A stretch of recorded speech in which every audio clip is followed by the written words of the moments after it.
আমাদের দাবি শুধু এই কয়েকদিনে না, এটা কিন্তু আগের থেকেই বলছি।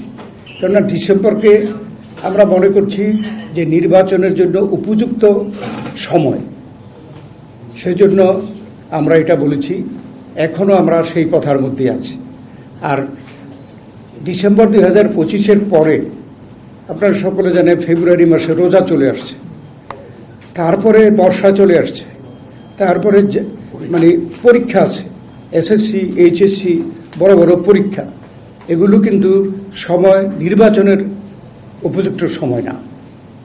অতীতে যত নির্বাচন হয়েছে, কেবল একটি নির্বাচন বাধ্যবাধকতা থাকাতে জুন মাসে হয়েছে, কিন্তু সব নির্বাচনই কিন্তু ডিসেম্বর অথবা জানুয়ারি এই সময়টায় হয়েছে।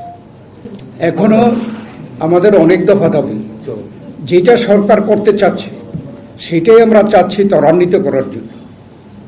যেমন আমরা তো সংস্কারের পক্ষে।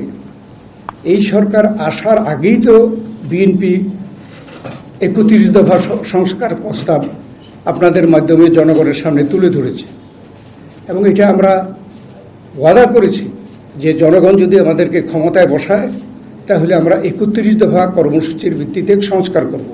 তো সংস্কার আমরাও চাচ্ছি, কিন্তু সংস্কার হচ্ছে চলমান প্রক্রিয়া। ইচ্ছা করলে অমুক দিন অমুক সময়ের মধ্যে সংস্কার শেষ করা যাবে, এটা কেউ বলতে পারে না। ঠিক একইভাবে এই নির্বাচনকে বিলম্বিত করার জন্য কিছু উছিলা বের করা হচ্ছে। যেমন একটা উছিলা হলো বিচার শেষ করতে হবে। আমরাও তো বিচার চাই।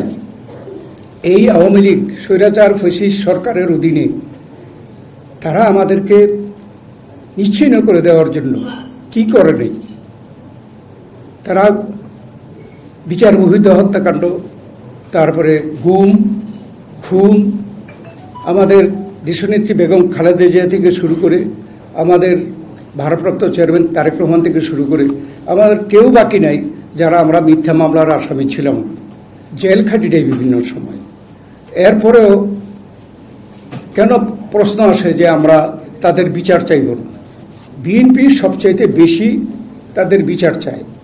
তবে আমরা এটা বিশ্বাস করি যে বিচার হবে স্বাধীন বিচার ব্যবস্থার মধ্যে। আমি স্বাধীন বিচারও চাইব, আবার চাইব অমুক দিনের মধ্যে এই বিচার করতে হবে। এটা তো সাংঘর্ষিক। সেই জন্যে আমরা বলছি এই সংস্কার এবং নির্বাচনের প্রক্রিয়া এবং বিচারের প্রক্রিয়া এটা প্রত্যেকটা আলাদা, এবং সেই জন্য এখানে কোনো সাংঘর্ষিক কিছু নাই। তাই এই তিনটা কাজই একসাথে চলতে পারে এবং সেটা চলা উচিত।